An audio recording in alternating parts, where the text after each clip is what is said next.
We're going to call the meeting to order. Please stand and join me for the pledge. I pledge allegiance to the flag of the United States of America and to the republic for which it stands, one nation, under God, indivisible, with liberty and justice for all. Thank you.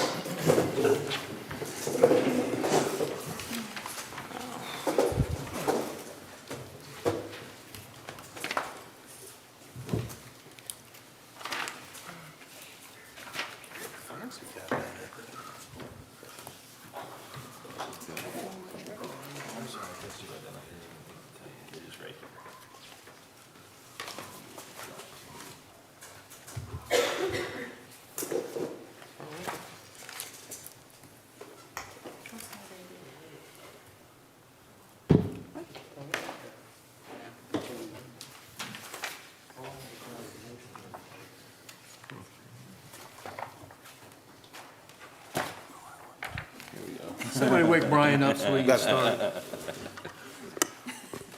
All right, I think I'm ready now. So. All right, next we're going to look for approval of our consent agenda. In our consent agenda tonight, we have some updated job descriptions. We have a service agreement for some work that was done at the Northeast campus, brush hogging. The OPA report, which had almost 30,000 lunch meals served in October, and I believe that is all that was on the consent agenda. Make a motion, we approve. Second. It's been moved and seconded to approve the consent agenda as outlined. All those in favor, please say aye. Aye. Any opposed? Abstaining? Recusing? Thank you. Next, we're going to approve our financials. Our financial bills were for $3,439,130.39. Those do include some payments on our new construction property. Did you find anything to look at? Yeah, construction had a big month. I think it was over 2 million reflected here. And also the financial reports that were in your packet as well, the ledgers. I'll make a motion, we approve. I'll second. It's been moved and seconded. Is there any other discussion? Call question.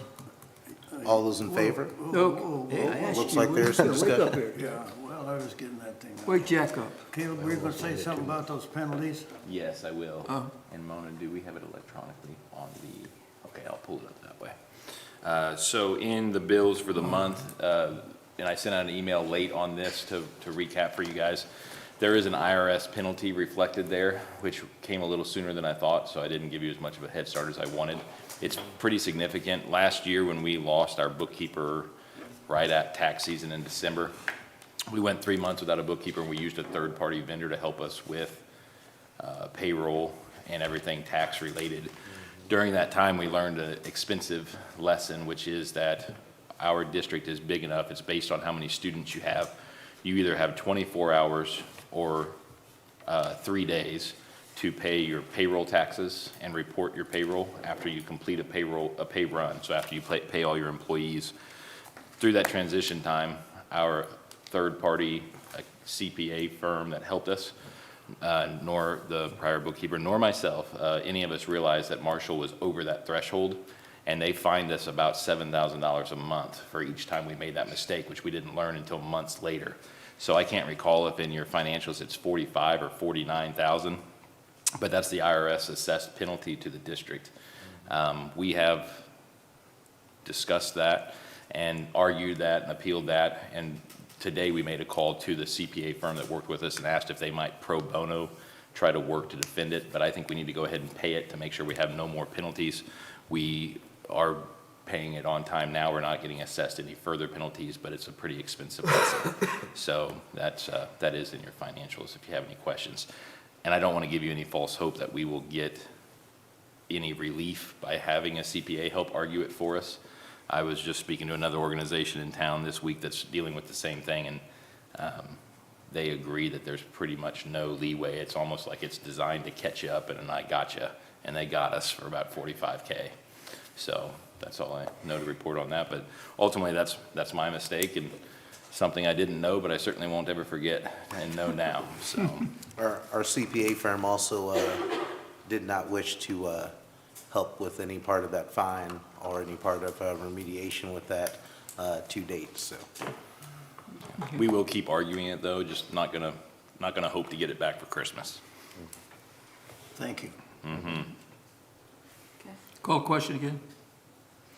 With no further discussion, all those in favor of paying the bills and the financial reports as outlined, please say aye. Aye. Any abstaining or recusing? Next, we have a couple sets of minutes that we need to approve. These will be separate motions. One is the minutes from the October 8th meeting first.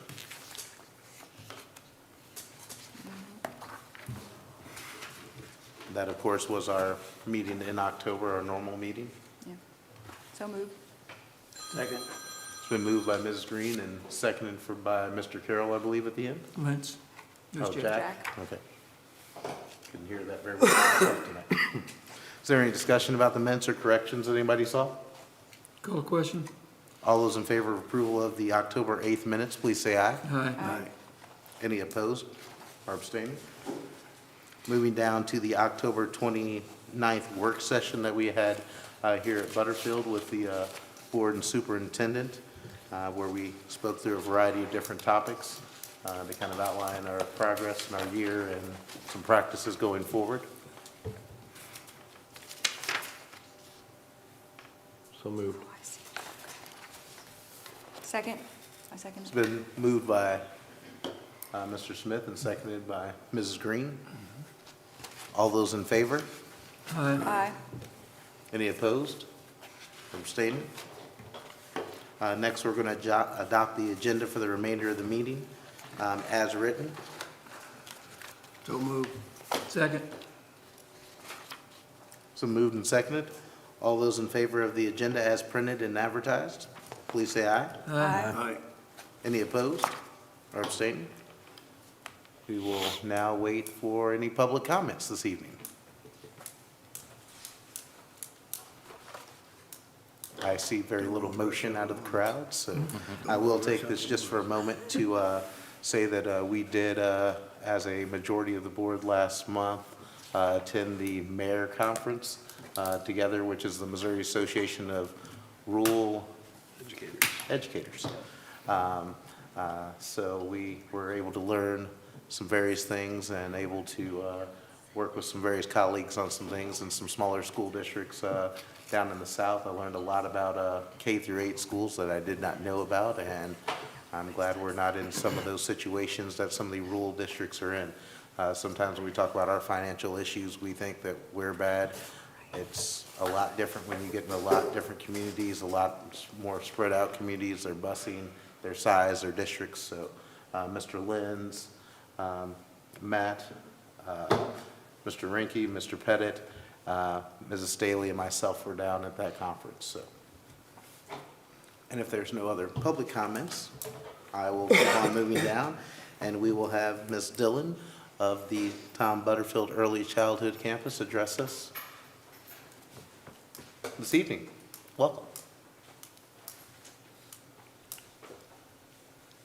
Good evening. I am Jamie Dillon, and I am the Early Childhood Director here at the Tom Butterfield Early Childhood Center, as well as the Alternative Elementary Classroom. And before I begin, I just wanted to thank those that had part of the decision of getting this building. I was one of those that was kind of skeptical about it at first. I'm a visual person, so when we got a tour of the building and walked in, we were all like, this isn't gonna be good, this isn't gonna work for preschool, but with paint and flooring and lighting, it's all turned out well, and it's became a great home for all of us here at Early Childhood. So I'm just gonna go through some of the things that we have had happen so far this school year. You've got a clicker there. You have to turn it on. Which is right on the side. Our 4-year-old classrooms took a trip to the fire station on October 10th, and the staff there was very inviting and did a great job presenting fire safety to our students. They were able to watch a fire safety video, walk through the fire trucks, and spray the water hose. And just with some pictures, you can see they greatly enjoyed that. And I know when I first called and told them we have 60 to 70 4-year-olds that are ready to come, and they were like, okay. But they were welcomed us with open arms and did a great job presenting to them. Next, OPA housed a national breakfast and lunch week for our students here, and we had a great turnout with that. We had 110 total parents attend that, and we want to thank OPA for that, and our students always love having their parents come in and eat breakfast or lunch with them and get to sit down and meet all their friends. Just some things that our staff members have been doing on our PD days. We've been working really hard. Step Up Consulting has gave us some advice for our preschool curriculum. So our teachers have been working hard on kind of tweaking our curriculum model. We are a project construct play-based preschool, but we've been making sure that our curriculum aligns to the MELS and also focusing on those KOF standards to make sure that our students are prepared for when they enter kindergarten. Some professional development. We currently have 2 preschool teachers that are attending the Early Childhood Letters program in Warrensburg, and this has been a great opportunity for them. The more children that know about language and literacy before they begin kindergarten, the better equipped they are to succeed in reading and beyond. So we're hoping with these 2 implementing that it'll kind of trickle down and others will want to attend so that we can get all those skills before kindergarten.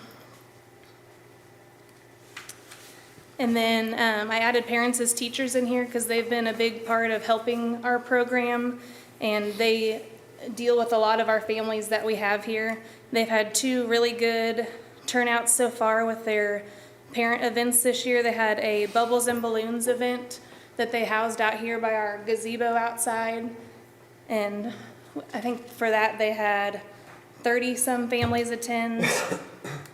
And then they also did a little trick-or-treat here in our cafeteria and down the hall where other businesses came in and helped. They got to decorate pumpkins, trick-or-treat, play in a corn pit, and they had over 40 families attend that as well.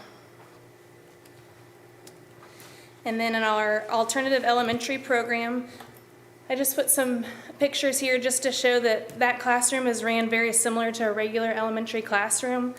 It is a smaller class size, and we're trying to keep that under 10 students to really focus on how to be a student and how to show appropriate behaviors in the classroom.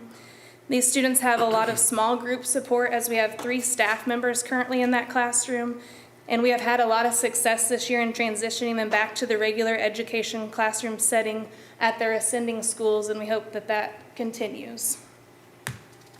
Wesley. And then I've just added some ideas to grow, some possibilities that we have with the new school being built. It kind of is going to open up some classrooms here for us and make them available to where we could grow our preschool program to get more kids served here in our community before they enter kindergarten. So currently on our waiting list, we have 10 students, and that is without holding any more screening. So currently we only screen students in the spring, and then this year we did hold another one in July, but we would like to hold those more often, like spring, fall, and winter. But at this time, it's not appropriate for us to screen them when we have nowhere for those students to go. PAT, I asked them, they projected some numbers for next school year, and they have, and these are just children that they have in their program already, and not ones that are out there floating around that we have no clue about. So for 3-year-olds, they project 92 students possibly to come, and then 4-year-olds, 54 students that aren't already enrolled in our preschool program. And our 4-year-old classrooms currently are ran with, we have them this year as 3-year-olds, next year they'll continue as 4-year-olds. So we may have a handful of openings, but not 54 spots for them. So we thought with openings of classrooms, we thought offering a full-day classroom with priority for staff members would be a good idea. From our culture and climate survey that Mr. Pettit or I don't know Mrs. who sends it out, Mrs. whoever Durham. sends it out. On that, one of the questions was about if staff members would be interested in a full-day program. And we had 64 staff members that could benefit from it and agreed to a $30 weekly cost for those students. Trying to think what else. And with that, also, I was thinking too, with the extra support of them being here, if we were to add that full-day classroom, I know that one of our CSIP goals, I believe, currently was really focused on potty training and things. And so I pulled those numbers from last year. We started last year with 41 students that were not potty trained. And then this year we started with 30, so it's lower, which is good. And then currently we're already down to 20 students that are not potty trained, with only 8 of them being 4-year-olds. So that's a really good increase with that, with getting them to kindergarten. But we think that this program would be great for our staff members, a good recruitment and retention for getting staff members to come to our district, as I know we've had lots interested in bringing their kids when they don't live in Marshall, but currently how our program is done, you have to live in our school district to attend. So it's just an idea that we have. So I have a question. So Yes. what is our 3-year-old population right now? You said 92 for next year. What do we have now? Do you know? So for students, we have 46-ish Okay, so double. currently enrolled, yeah. Okay. So there's lots of students that aren't getting to come here, and, you know, some go elsewhere, but the full-day classroom wouldn't be, you know, it would cost to attend, but the other classrooms, you have to qualify to attend, and just with our size, we don't have the capacity, but there's lots of options we may have of increasing our classrooms and getting more added, so. Yeah. Jamie, I've said this before, but at your open house last fall, I was so impressed, those probably 3rd graders coming in and going into 4th grade, when they saw those teachers, that they knew the looks on their face, they just were wide open, they were smiling, laughing, running to those teachers. It was just kind of sent goosebumps up your spine. They were so enthused, those little kids were. Man, it Yes. was neat.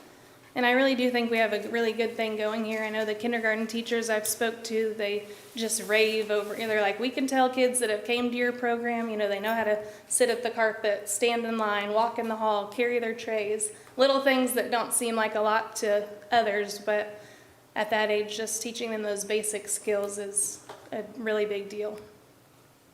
So, Thank you. thank you. Thank you. Thank you, Mrs. Dudley. Next, we'll move on to our assistant superintendent reports and superintendent reports behind it. I believe Mr. Rinke has got a good handful of information for us this evening.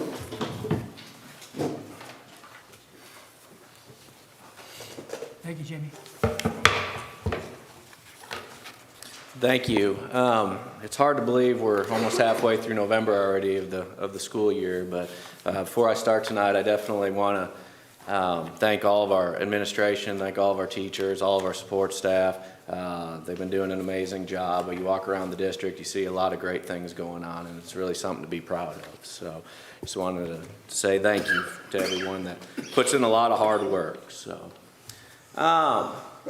Tonight I got 4 things, and I'll try not to be too windy, but I want to talk about some of our parking issues at the high school, Northeast Campus excavation, our entry and window safety and security solutions that we've been talking about for, I don't know, probably almost a year now, and then just an update on our construction of our new building. So, number 1, parking at the high school and just kind of the whole situation, a lot of traffic at the high school, not only during the day, but also after school is done for a lot of athletic events. And this was something that was brought to Mr. Pettit and myself too through the superintendent's advisory committee meeting, just kind of some issues that are going on. Now, this is not going to solve all the issues that are going on right now with some of our traffic flow at the high school, and we're definitely looking at some of that. But we've been talking about adding parking.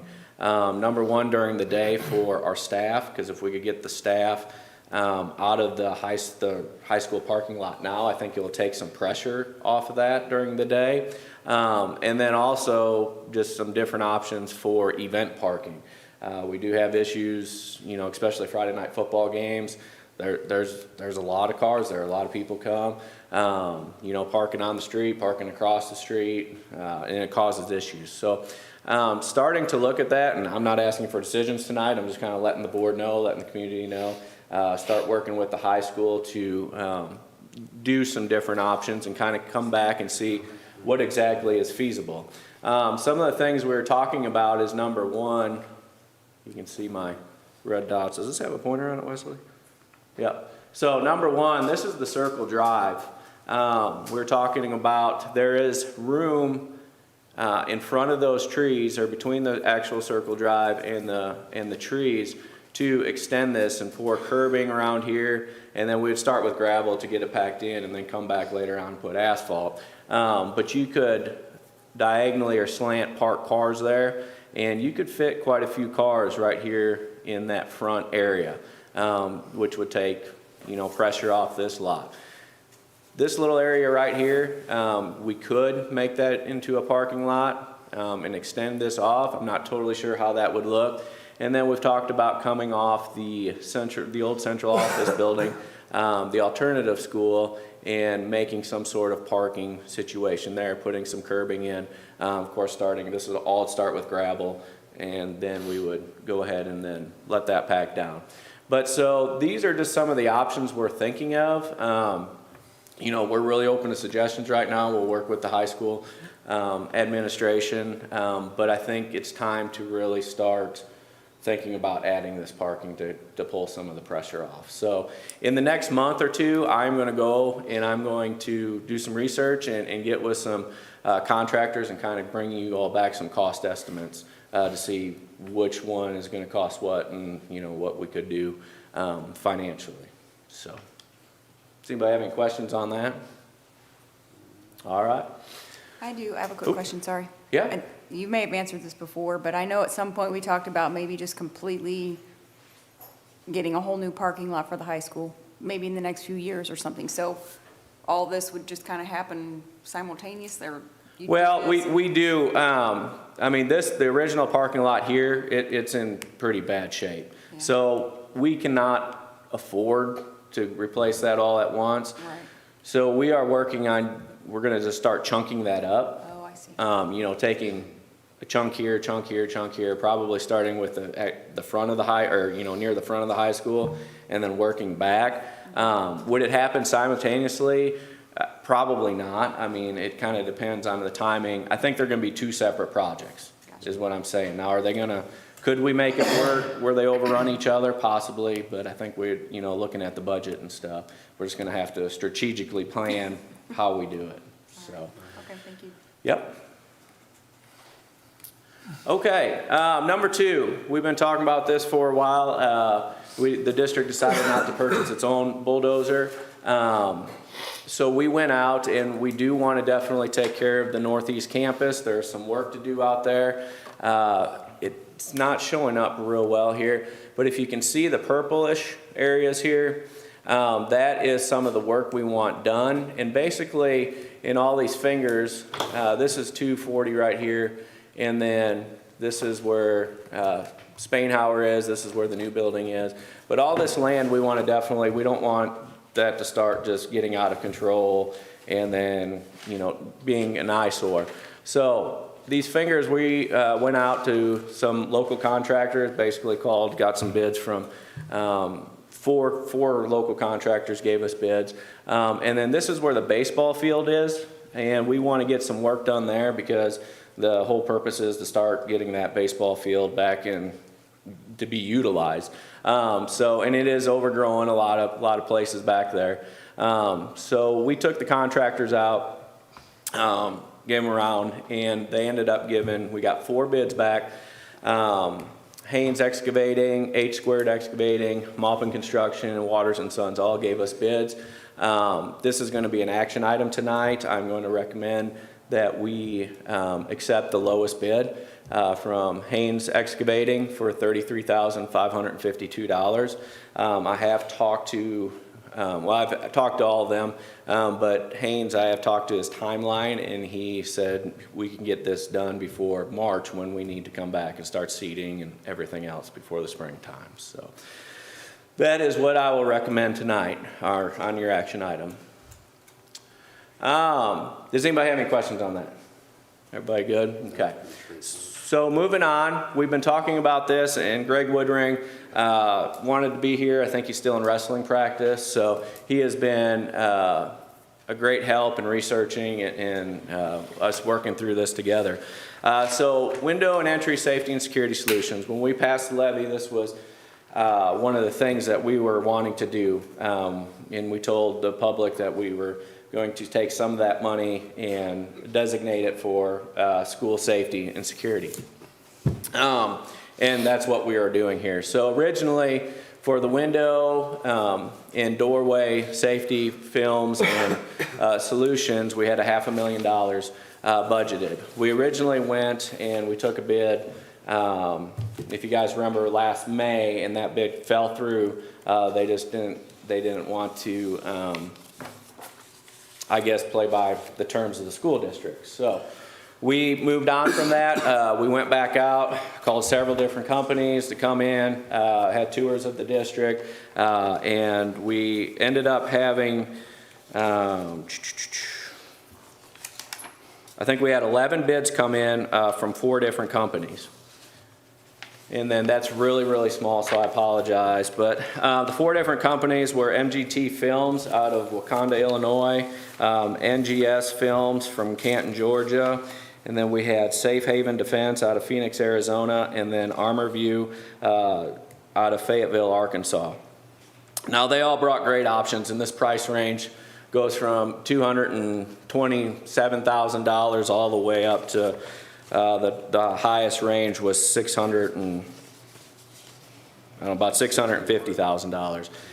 And we're really not comparing apples to apples. You know, it kind of depends what we have. But going through the process, we learned a lot about different films, learned a lot about safety and security. And I think at the end of the day, both, you know, Mr. Woodring and myself agreed the product that Armor View out of Fayetteville, Arkansas brought to us, and I'm going to show you here, and I don't know if the public can see this or not. But what they brought to us is a defense light panel that we would like to put on all of our entries. So the difference is the film, you guys kind of know the film, this is a 16 mil film. This will still go on all our windows on the bottom layers of all the buildings we're keeping. But if you can see, this is what we want to put on our entries and our entry doors in our secure vestibules. It's definitely a superior product. You know, we've tested it. You can bang it with a baseball bat. You're not getting in. Now, none of this is considered bulletproof, so we're not going to say that. But it is this is going to be a deterrent for if anybody, God forbid, wants to come into the school to do harm. So I'm going to recommend the price at it was $492,420.20 to go ahead with the Armor View bid to get the whole district done. And then, you know, it's one of those things. It's a lot of money, but it's a kind of an insurance policy. And I've thought a lot about this, and I've thought a lot about the budget. You know, the extra money, this is not the cheapest option, but I truly believe when I look at it, it's the best option. It's the best option for the school district. I told some of you, and I'll tell the public, if that's my daughter sitting behind that door and somebody's trying to get in, I want them behind this product and to protect them. So, and that's kind of how I think about education a lot. So that's what I'm going to recommend tonight when you guys get to that in your board agenda. So does anybody have any questions on that? All right. Construction update. Things are going really well. Talked to Nabholz, Eric from Nabholz today. Actually, at the end of next week, he said he's going to be putting padlocks on the doors. So that is great news. That means by the end of next week, we're going to be all weathered in. All the windows, or pretty much all the windows and the doors are on, so they'll be actually being able to start to lock the building up. Here's a couple pictures, and I mean, they are really going along. The roof, I think there's 4 different sections, A, B, C, and D, the way the building's set up. The roof is about done on almost all 4 sections, so they're trying to get that wrapped up. You can see a finished product here.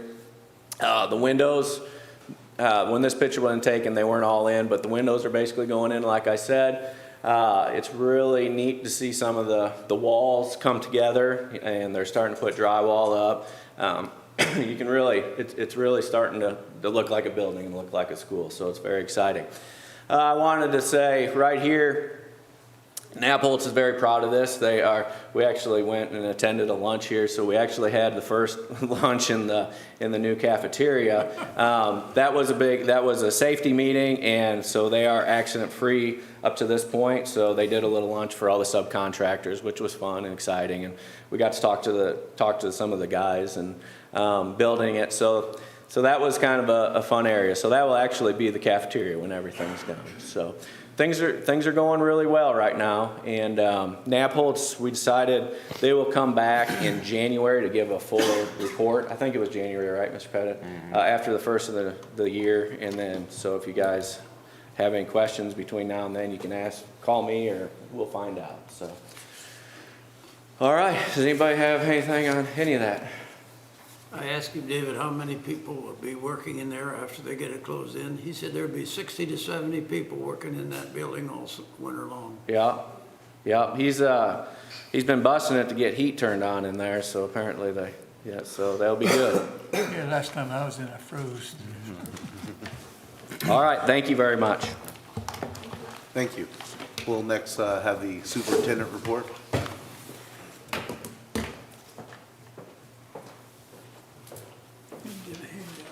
I think he said he's gonna be real short.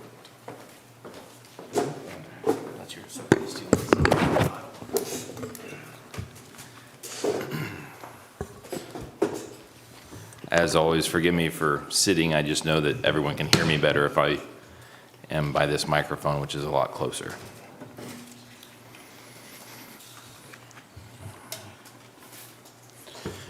I'm going to jump around and pinball just a little bit. Most of what I'm discussing are action items to follow, with one exception, should I forget, which is that we'll talk about the acquisition of a property when we get to that action item on the agenda.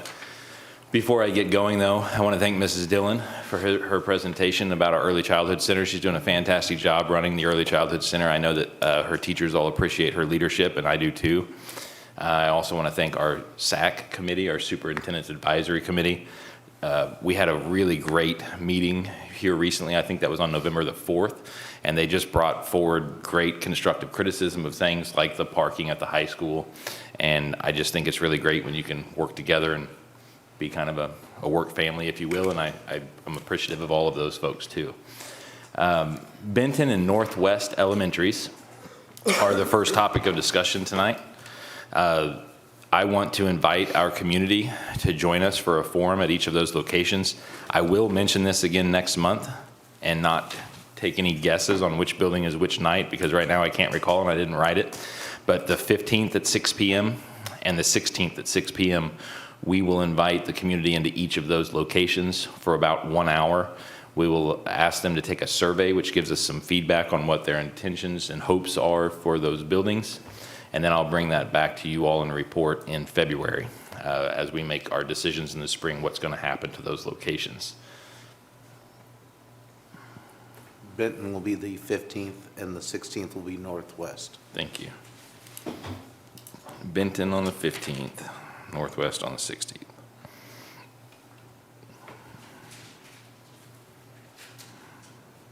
I must have thought I knew that when I wrote it down, but I sure couldn't think of it tonight.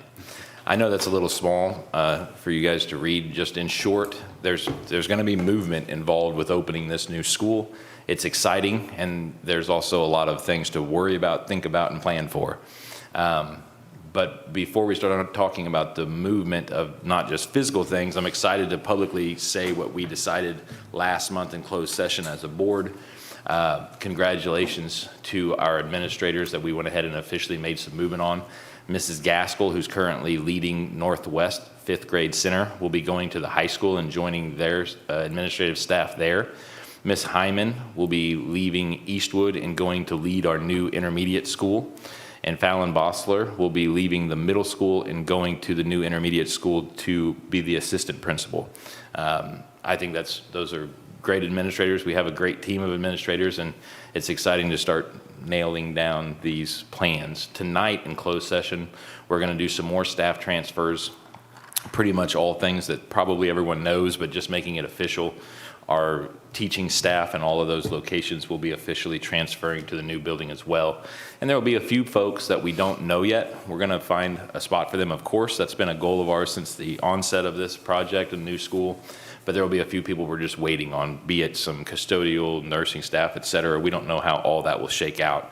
And we're just wanting to be honest with all of that. And that allows us to have, I think, some fruitful conversations in the months ahead. So it's exciting. And then the physical moving is going to follow. We're trying to get these staff things done so everybody can rest easy through the holidays. And then we'll start planning for how we're going to get all that stuff moved and taken care of and those buildings closed. There'll be a lot of work to do, but it's good work for a good cause.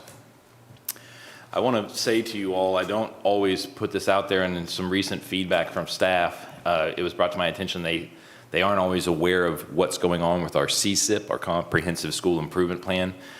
90% of what we are presenting to the board is our CSIP. It is how we're showing where we are and measuring our progress. So regarding CSIP goal number 14, Ms. Dillon being here tonight was timely because that was a goal we've had for the last 3 years to expand early childhood. That goal has brought us to the Butterfield location. And it now brings us to the point where we start talking about expanding this program and growing it, getting more students here. We want all the preschoolers in our community that we can possibly get. I do believe it will be prudent that I bring to the board a recommendation in the months ahead that we add another section, make this one a full-day regular education preschool classroom, and that we give priority to our district staff as a recruitment and retention tool. We have the numbers, it appears, from Ms. Dillon's work to support it, and also to the PAT's work to support it. We know that we've got students that could come fill those spots. We know that there's interest, and I hope it's just the beginning of increasing our preschool program here. As I told somebody, I would love to have the problem that we start tearing out so many offices and making more classrooms that we don't know where we're all going to work. We'll find somewhere, but it's really all about students, and the preschool is where that's truly, literally the foundation of our learning and success with our students, so I'm excited for that. I want to talk about Southeast Elementary School. This will be a topic of discussion here in a few moments with our action items. This property was sold, and it was officially sold in October of 2023. That was a several month-long process. The buyers of that property, they had 2 years from that date to conclude their work, and recently they canvassed the board requesting that we consider an extension to allow for their work and their permitting. A lot of learning curves with that. That building had to be rezoned from its prior zoning status as a school to a residential status for it to become an apartment complex. There's permitting and things that they really can't do the work until they get the permitting. So many things that slow down their progress. They are completely in compliance with the contract at this time. They just are a little nervous, as here we are, October of 24, and the current agreement is that they have 1 more year. They asked for, and I would like to propose to the board officially tonight, to extend to them that 1 additional year deadline to allow them to, make good on their investments. And that property was sold with deed restrictions. We had a community forum there, just like we did or will be doing rather, at Benton and Northwest. And what the community told us, this Board of Education made deed restrictions when it was sold to fulfill the wishes of the community that came and gave us that feedback. So it'll be compliant, continue to be compliant with the agreement that the community wanted. I think that's really important, especially as we have several more buildings to address here this spring. Any questions, thoughts, or concerns about that? Okay, financial stuff. State adequacy target, SAT, that was increased by the state of Missouri for this school year last spring, which was very exciting. That hadn't been increased in a long time. They actually increased it this year, and that was part one of a two-phase increase. It's supposed to increase again next year. And as exciting as that was, I regret to inform you on our finances that they are coming in under the projected SAT for us this year. That means I have very little hope that they're going to make their target for next year, increasing it even further. This is a combination of things, tax collections going down, interest rates going down. We're seeing at the state level, not in Marshall Public Schools, but at the state level, at last check, they were down in tax collections about 4% overall. And we have been talking about this day was coming for 2 years. So we're not surprised at the possibility of this. We were hoping it would be a little better than it is, but it just simply means that when we do our next revision of our budget, we're going to look at our spring expenditures and tighten our belts just a little bit. We're on budget. Things are going well for us overall, even with some mistakes like the IRS penalty that they recently assessed. But we're keeping a close watch on this with Ms. Durham in her position. It just allows us literally to weekly, daily be monitoring things that we weren't able to do before. And I believe we'll be fine. It's just not as fine as we had hoped, but we did plan for this possibility.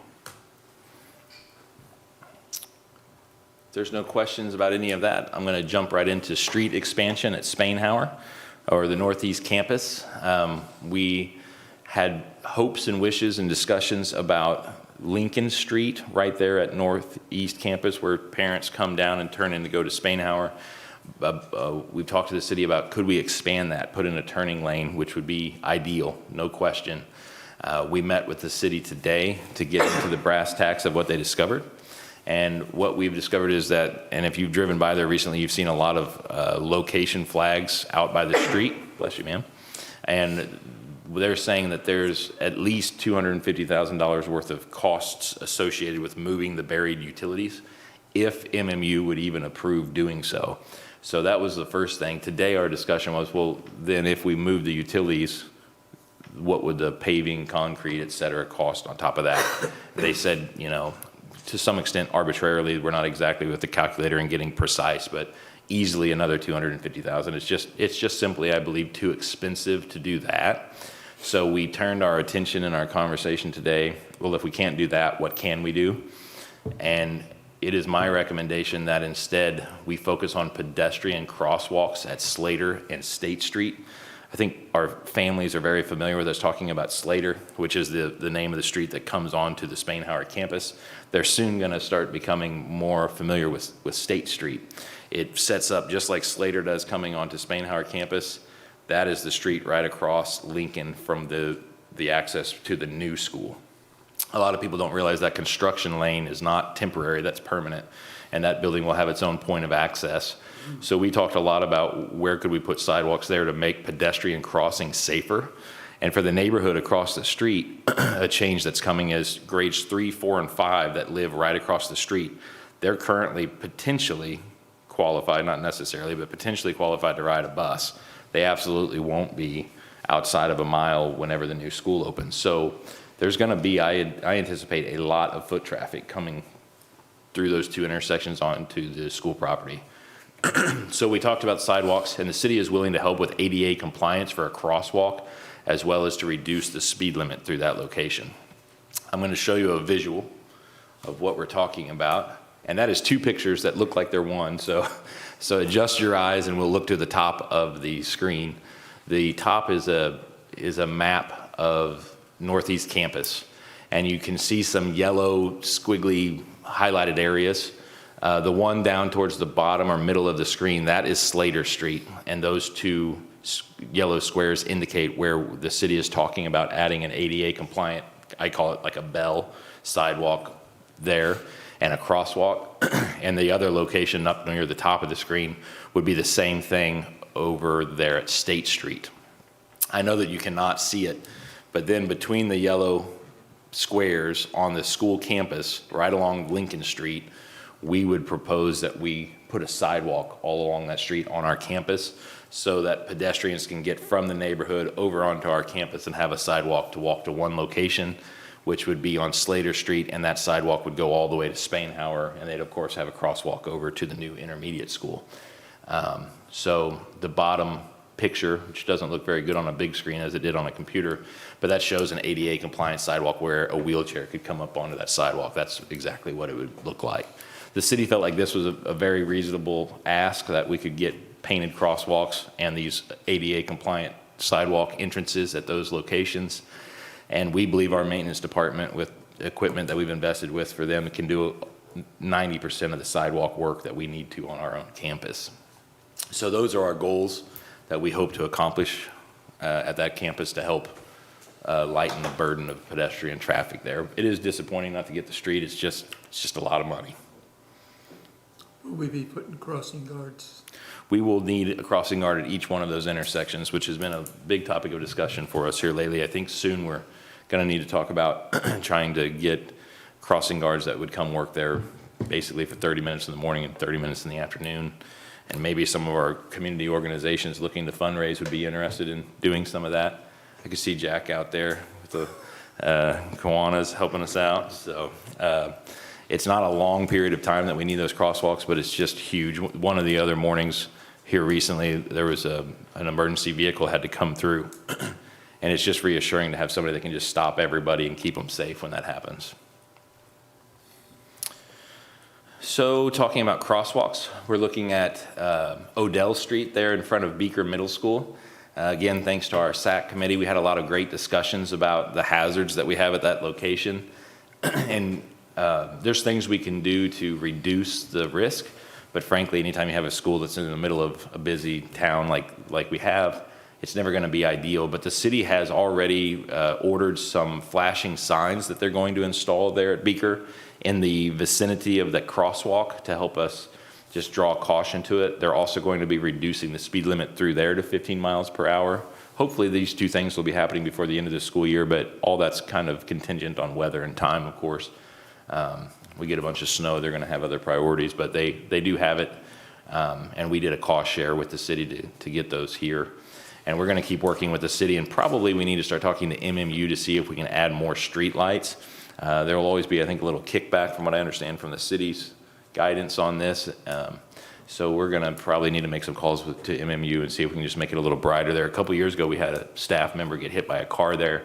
A few weeks ago, about a block away, we had a student get not hurt, but also struck by a vehicle. So this is a dangerous place. And we aren't even getting into the fact that there's tons of water there when it rains that they have to walk across, and there's nothing you can do about that. But that's the nature of a building right in the middle of town like that.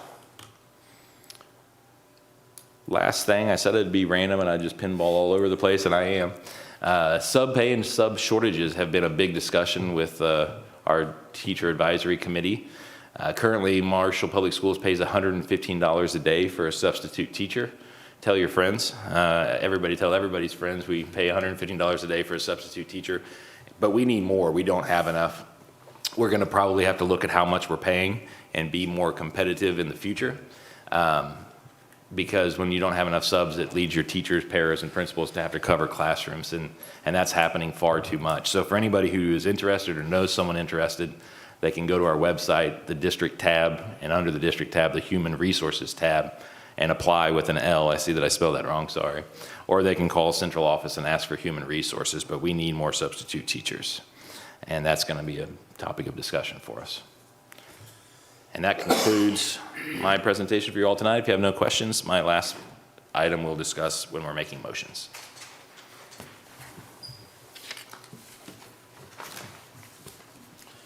Seeing no movement towards comments, we'll continue back to the agenda.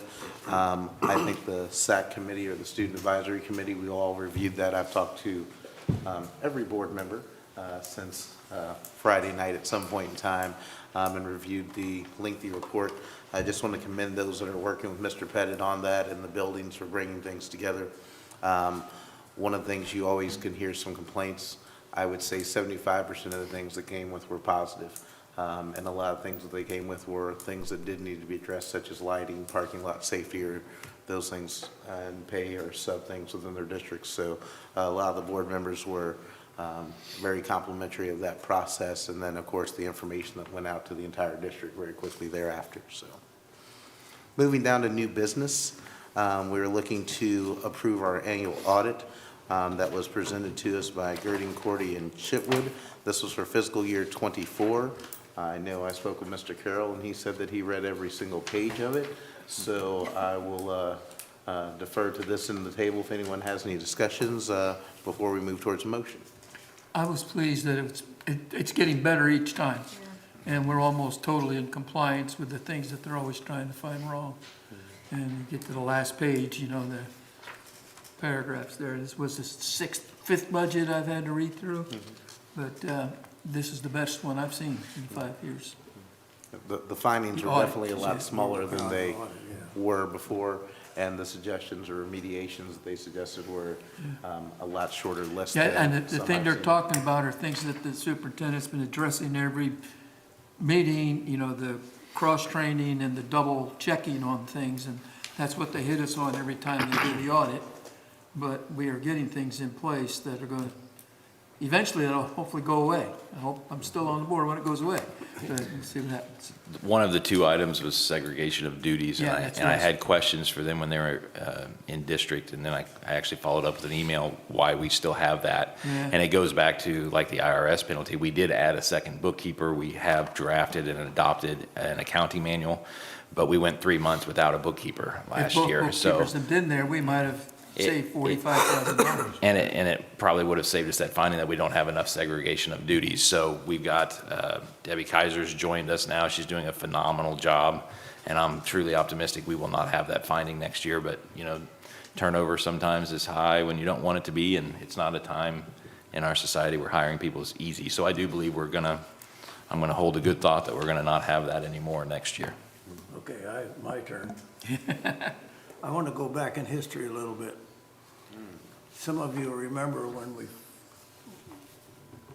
they first hit us with this separation of duties thing when I was just new on the board. And I was led to believe that they were more concerned about just the little things that we were, like the lunch, concessions and the ball games and that kind of stuff, and that we weren't separating those duties out. Well, now I found out that includes the entire audit of anything that they find in the entire audit. And it goes, so that concerned me a little bit, and I never understand, and I've told Mr. Pettit this, of why this company does not have a representative here as an exit interview for the board, that we can question them in anything we want. Every other place I've been, there's always been somebody from your audit that handles your audit that comes for an exit interview. Well, these people don't do that, and maybe that's just Missouri, I don't know, but, and then I'd like to say, something as important as this, I think all 7 of us should be here to approve this audit instead of just 5. I don't think it's right to approve this audit without any possible input from the 2 absent members tonight. And I would like to spend some more time on it myself, and I've read the whole thing, and I'd like to read it again, and then had this paper tonight for the first time that was in our packet. And you can shoot me down on this, but Mr. Pettit tells me this doesn't have to be approved tonight, that December is the deadline for approving this audit, and I would make a motion at this time to table this until the next meeting for approval.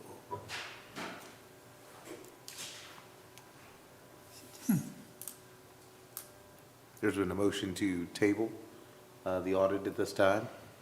The timeline for approving for December is a correct timeline? That is your required deadline by our policy, that it has to be board approved by then. Yes. By the end of December? End of December, our second meeting in December will be fine? I believe so, yes. It could be fine. Yeah. Last year, you might recall, we were right down to the wire. We just got it last minute, and that was a request of mine, that we really needed it sooner to have more time to review, because we didn't get it in our hands until December. So we did receive it a month sooner. Last year, we didn't have this luxury. If that's what you all would choose, it would be okay. We would still be in compliance.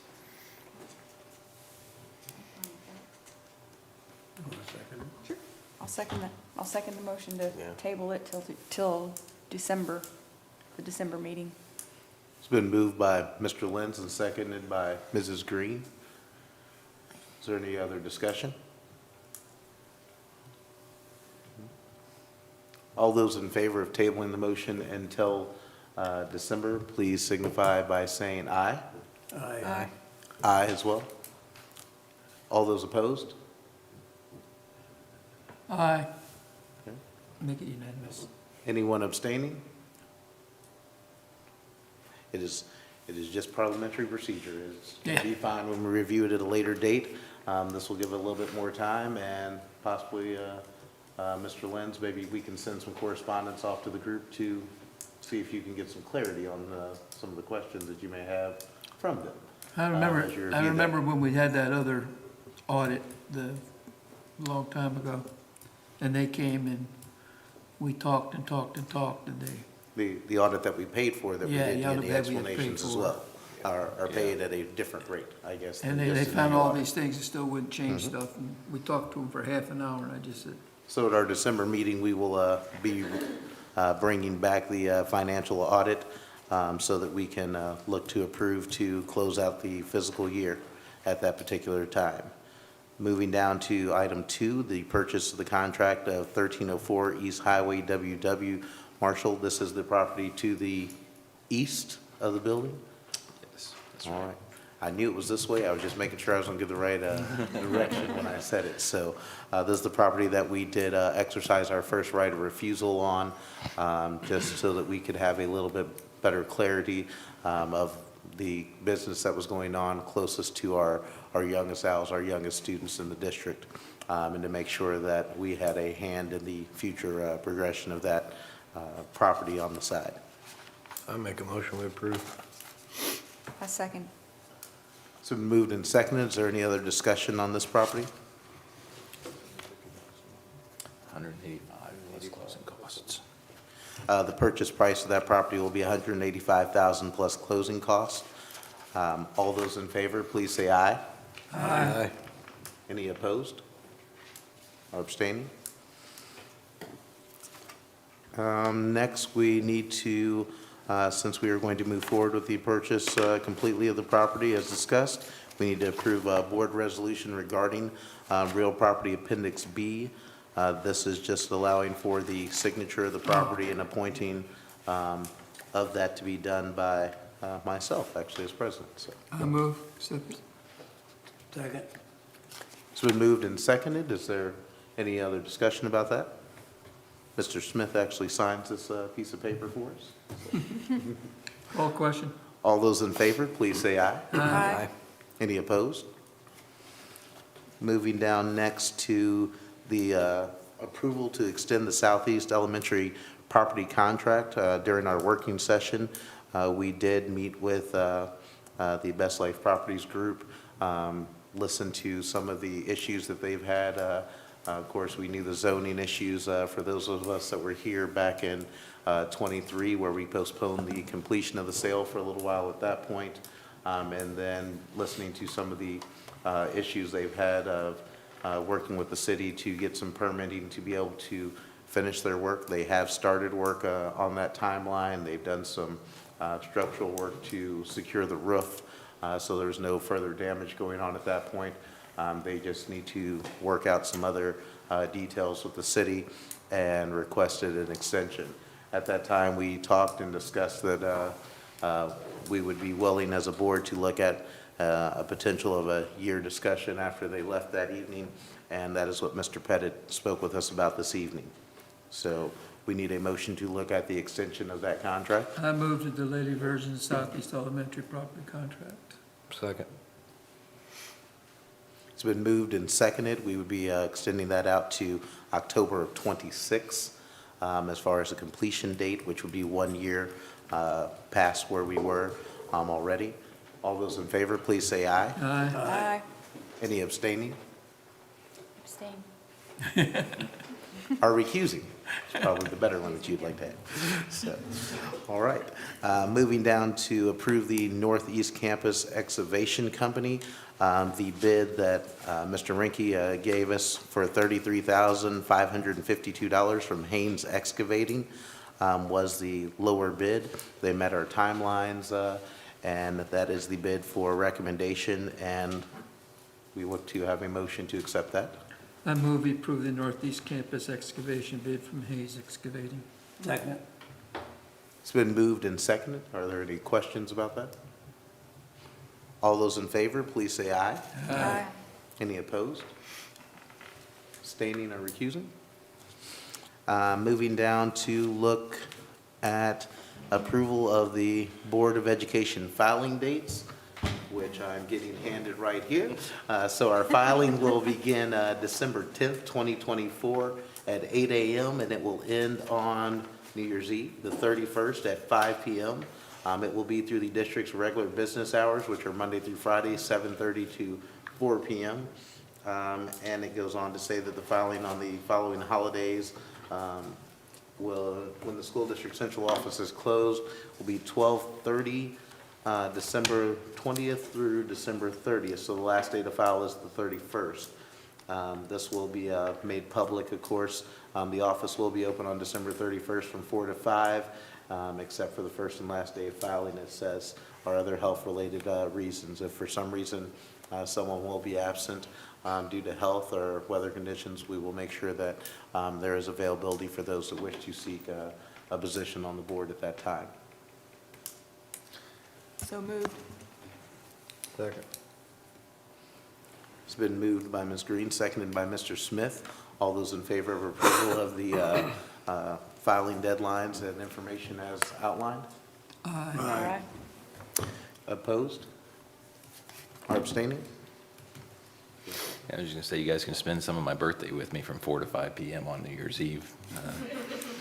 Come on Is your over and hang birthday out. on New Year's Eve? Birthday's on New Year's Eve. right. Here from 4 to 5. We expect Ms. Michaels to make a cake while she's in here from 4 to 5. We'll come out and commune for those that like to hang out for a little while. So if you'd like to fill out your packet the last day and come in, we'll have cake for anybody that shows up that day as well. Put you on the spot for cake. We'll have Mr. Pettit's or mine. My favorite. So the last thing on our agenda for this evening is to look at our window safety and security. I know Mr. Lenz is very adamant about this, and we've been talking about this for quite a while. Our prior performance contract was denied pretty much by the former vendor. They did not want to meet our timelines of doing things at that particular time. They withdrew, and we had to go back to the drawing board. Since then, Mr. Rinke and Mr. Woodring have interviewed and talked to a group of folks. We also had around 5 o'clock tonight, a group of us have also met to have a demonstration from the Armor View group, which is the recommendation. Mr. Rinke sent it out to us by email. One of the things that was kind of touching or pointed in the email, we talked about cost versus that good feeling of security and making sure we're making the best decision, putting the best product that we can to keep our kids the safest. When you look at some of these bids, as he said, we're looking at not necessarily apples to apples, but apples to oranges when you're talking about the different thicknesses of the film and the different products that various people are offering. Nothing is bulletproof. We were told that again tonight. But there are some various safety measures in this, and there's some definite extra security features with the Armor View group. Their bid was $492,420.20, and that was the recommendation that was given to us by Mr. Rinke. I move we accept the bid from Armor Defense Light. No, I'll sure second it. I was gonna wait for you, Jack. I gave you a minute. It has been moved and seconded to accept the bid from Armor View out of Arkansas, Fayetteville, Arkansas. Is there any other discussion? Call a question? No? All those in favor, please say aye. Aye. Any opposed or abstaining? There are going to be some timelines with this work. Of course, it carries. Mickey, I'm So- gonna be here next Friday to see how much work you got done. So there is some lead time on some of these things, but there will be some project movement on this. This will be something that is being able to be installed while children are in school, and it will not disrupt the education process. So you'll see this going on probably in a few weeks to come, and then sprinkling on to back into the spring, depending on our great Missouri weather that we have, because all this work will be done outside, of course, so. I was impressed with the demonstration, was even better than I thought when I got here, so thank you, ladies. And I was tickled to death that they can start now, they can do it while school's in session. Everybody wants to do it in the summer. It looks like a Well, win-win they thing. can start right now and then. And this near $500,000 price tag is also funded through the efforts of the levy that was passed, and is just part of that promise of looking at safety and security, as well as a new construction and doing what we can to the best of our ability to keep our students safe. So, And we need to thank the voters again for that, too, because we couldn't do this if they hadn't approved the levy. That's right. Very true, Harry, very true. having no other business on our agenda, I will look for a motion to enter into closed session moved. for hiring, firing, disciplining, promoting, testing or examination materials, preparing for negotiation with employee groups, individual identifiable personnel records. It has been moved by Mr. Carroll Second. and seconded by Mrs. Green. Start with you, Mrs. Staley. Aye. Mr. Carroll? Aye. Aye. Aye. Aye. We will move to closed session. Thank you all.